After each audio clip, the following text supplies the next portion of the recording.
और यही नहीं, उसमें एक बच्चे की मौत हो गई और एक बच्चा है। और ये वाक्य मात्र मध्य प्रदेश का नहीं था, ऐसे ही घटना उत्तर प्रदेश के एटा में हुई।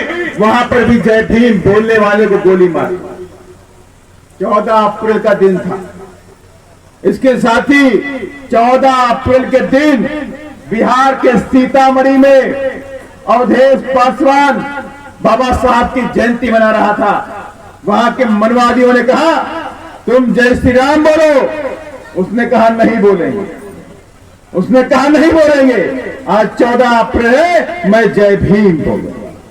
कहा नहीं, तुम्हें जय श्री राम बोला? कहा बिल्कुल नहीं बोलूंगा, मेरी जान चली जाए लेकिन जय श्री राम मैं आज नहीं बोलूंगा। मेरे भगवान बाबा साहब डॉक्टर अम्बेडकर है, मैं जय भीम बोलूंगा। समाजवादी ने कहा तुम आज की रात सुबह का सूरज देख नहीं पाओगे। अवधेश पासवान ने कहा मुझे फिक्र नहीं। रात के 12 बजे सीतामढ़ी में सामंतवादी लोग आए और उसे घर से खींच करके ले गए, उसे मौत के घाट उतार दिया। मैं इसलिए बता रहा हूं, आपको समझना पड़ेगा, आज इस देश में बाबा साहब की विचारधारा को दबाने का काम जारी है, प्रयास किया जा रहा है। बाबा साहब को रोकने का प्रयास किया जा रहा है। और आपने देखा अभी आपके ग्वालियर में बाबा साहब की मूर्ति सामंतवादियों ने लगने नहीं दी, जबकि वहां के रजिस्ट्रार का आदेश है। वहां के रजिस्ट्रार का मेरे पास आदेश है। 5 लोगों की कमेटी बनी हुई थी। 5 लोगों की कमेटी में 2 लोगों ने कहा बाबा साहब की मूर्ति लगनी चाहिए, लेकिन 3 लोगों ने उस वक्त ये नहीं कहा कि बाबा साहब की मूर्ति नहीं लगनी चाहिए। उन्होंने कहा कि बाबा साहब की मूर्ति लगाने में थोड़ा समय हमें और चाहिए।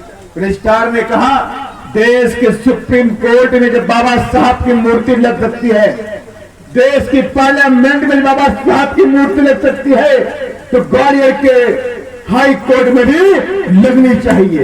ये बात रजिस्ट्रार ने अपने आदेश में दे दिया और आदेश में कहा कि जल्द से जल्द मूर्ति लगाई जाए। फाउंडेशन बनकर तैयार हो गया है, मूर्ति का पैसे का लोकेशन होकर के मूर्ति के वालों को दे दिया गया। जब मूर्ति लगने के लिए आई तो सामंतवादियों को हजम नहीं हुआ, मनवादियों को हजम नहीं हुआ।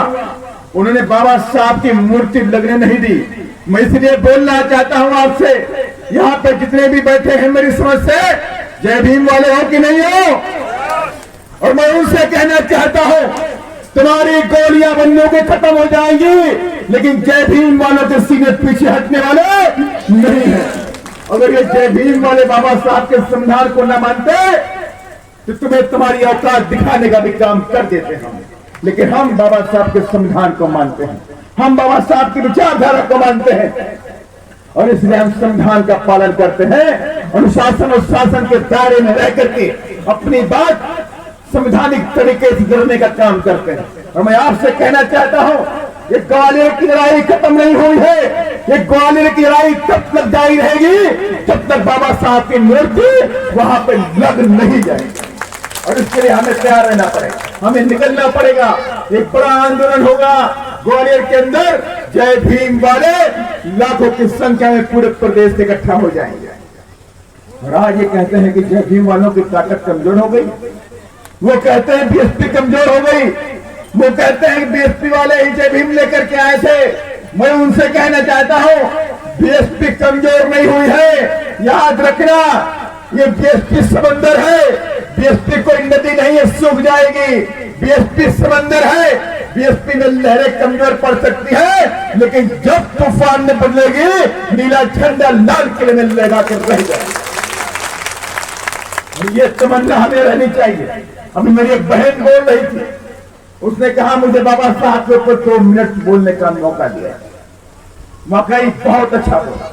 मुझे लगा उसके अंदर हेजिटेशन होगा, वो मंच पे आगे इतने बड़े समाज को कैसे संबोधित करेगी, लेकिन उसने जो बात कही वो काबिल तारीफ था।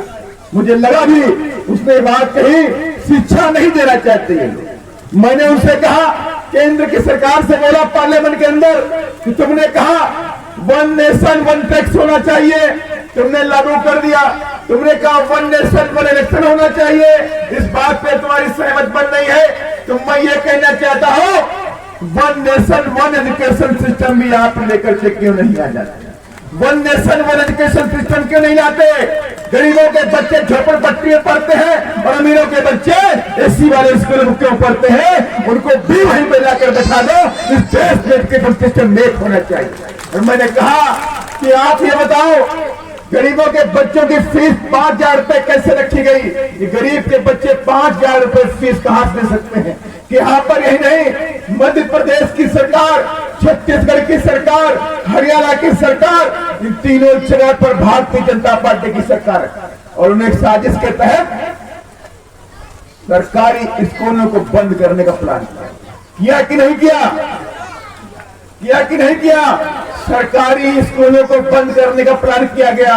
अरे सरकारी स्कूलों में तो मेरे बहुजन समाज के गरीब बच्चे पढ़ते हैं, जो अपनी मेहनत से यहाँ पढ़ाई करके आगे डॉक्टर इंजीनियर कलेक्टर बन के दिल्ली तक पहुंचते हैं। लेकिन ये सामंतवादी ताकतें हमें रोकना चाहती हैं, हमारी शिक्षा पे हमला करना चाहती है। मैं आपसे कहना चाहता हूं,